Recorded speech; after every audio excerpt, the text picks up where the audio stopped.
Sugar, just pure health. ఇలా ఎందుకన్నానో ఇప్పుడు మనం తెలుసుకుందాం. బ్లాక్ కాఫీ అనగానే మనకు గుర్తొచ్చేది ఏంటి? కెఫెన్. కెఫెన్ వల్లనే మనకి చాలా హెల్త్ బెనిఫిట్ అనుకుంటాం. అది కాకుండా ముఖ్యమైనవి కొన్ని ఉంటాయి. అవేంటంటే యాంటీ ఆక్సిడెంట్స్, పాలిఫినాల్స్, క్లోరిజెనిక్ యాసిడ్. ఇవి మన బాడీకి చాలా యూస్ఫుల్. అలాగే బ్లాక్ కాఫీ లివర్ మెటబాలిజం ని చాలా ఇంప్రూవ్ చేస్తుంది, ఫ్యాటీ లివర్ ని తగ్గిస్తుంది. అలాగే it reduces fibrosis, inflammation, liver cirrhosis and cancer risk ని కూడా చాలా తగ్గిస్తుంది. సో బ్లాక్ కాఫీ అనేది ఒక పవర్ఫుల్ సూపర్ ఫుడ్ లాంటిది.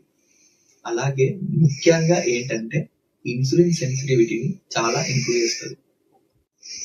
సో డాక్టర్ చెప్పాడని ఓ లీటర్లు బ్లాక్ కాఫీ తాగకండి, అది అసలు మంచిది కాదు. డైలీ 2 to 4 కప్స్ మాత్రమే బ్లాక్ కాఫీ తీసుకోండి. అది కూడా డేలో మార్నింగ్ హాఫ్ మాత్రమే తీసుకోవడానికి ట్రై చేయండి.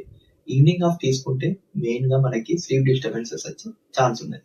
అలాగే హెడ్ఏక్, యాంగ్జైటీ పెరిగే ఛాన్సెస్ కూడా చాలా ఉన్నాయి. సో మార్నింగ్ హాఫ్ లో డైలీ 2 to 4 కప్స్ మాత్రమే తీసుకునేలాగా చూడండి.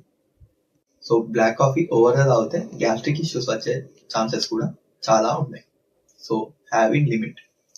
ఇండియాలో ఇప్పటికే ఎవ్రీ 3 members లో ఒకరికి ఫ్యాటీ లివర్ ప్రాబ్లం ఉంది. అది మెయిన్ గా ఆల్కహాల్ వల్ల కాదు, ఇన్సులిన్ రెసిస్టెన్స్ వల్ల. సో బ్లాక్ కాఫీని మన లివర్ కి ఒక మంచి బెస్ట్ ఫ్రెండ్ లా చేయండి, హెల్తీగా ఉండండి.